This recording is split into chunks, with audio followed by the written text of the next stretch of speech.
Now, would you believe that just by Sheely holding a piece of jewellery, a person could pick up vibrations from you? Well, here I'm joined by a man who can do just that. Welcome, David Darnborough. It's great to have you here. Thank you, Eva. It's a pleasure to be here. I believe you're a medium. Yes, I am a working medium, yes. Right, okay. So explain a bit more about that to me. Right. As a working medium, I am actually clairaudient. Clairaudient, which means I can hear spirit with my inner ear. Not the physical ear, if you understand, it's the inner ear. I'm also very much clairvoyant, so I see spirit. So I'm able to describe who I'm seeing and communicate with spirit in that way by bringing across various things. Maybe they had a wart here or something, something that will identify that person. It may be a tattoo on their right hand or whatever. I can try and get as much detail as possible so the person who is receiving the message knows beyond any shadow of doubt who I've got.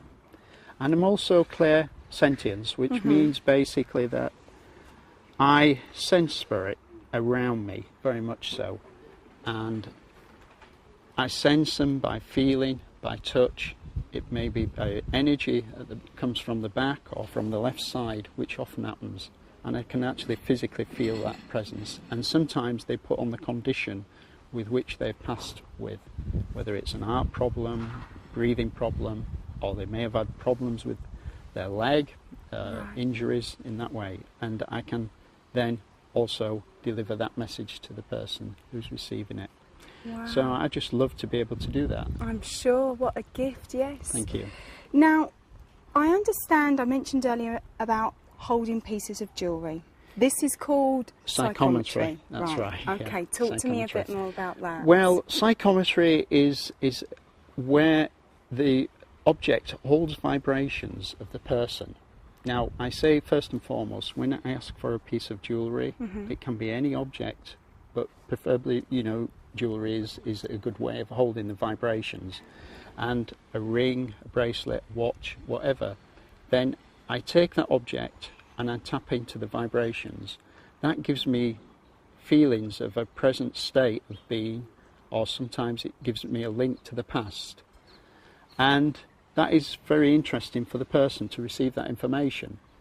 And it can be, although I'm not clairvoyant in the sense that I predict, I would never do that, because I'm not into the crystal ball area of predictions, but I can give you sometimes a little glimpse of the future, because as that's coming through spiritually, spirit can see a little bit further ahead than we can, and that little glimpse of the future might just give that person that message that they've been waiting for. Am I doing the right thing, etc.? Is this the right pathway for me, etc.? And that is a big help, I feel, to the person who's receiving that message. Most definitely. David, does it have to be something that the person would be wearing constant? I mean, how does that work? Can I dig out a piece from a piece of family jewellery, You could do, because as long as it's got you've handled it, it's got your energy on it, right. Eva.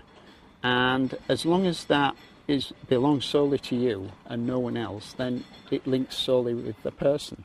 Right. Okay. I so see. The reading will be for you. What I'm picking up, the vibrations that are held in that object, will be solely what I'm picking up, the information. Wonderful. Yeah. Okay. Now, we touched on mediumship. Yes. When and where? Yeah. What were you doing when you discovered that you had this gift? Well, I from early childhood. I lost someone very, very close to me, and I feel from being a child, around about 11 years old, I started sensing spirit then. But I didn't acknowledge it as such, although my grandmother was a very spiritual person and was a spiritualist.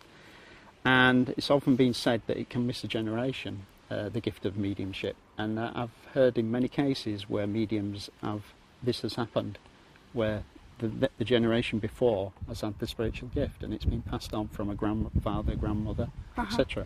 But in my case, I wasn't listening to spirit for many years, and it took me a lot of research and understanding to learn that they were speaking to me. And I did have readings, particularly in the UK, from other mediums who said to me, well, Spirit are talking to you, you're just not listening at the moment. And then I realised, but through that is the case. I wasn't listening. And through listening, I then realised that they were speaking to me, and I started to hear them loud and clear then once I acknowledged their presence. Okay, Opened thank up you. and It let opened them it up, yes. Very Wonderful. much so. Okay, well, join us for part 2 because David's going to be talking to us about Reiki. Thank you, Eve.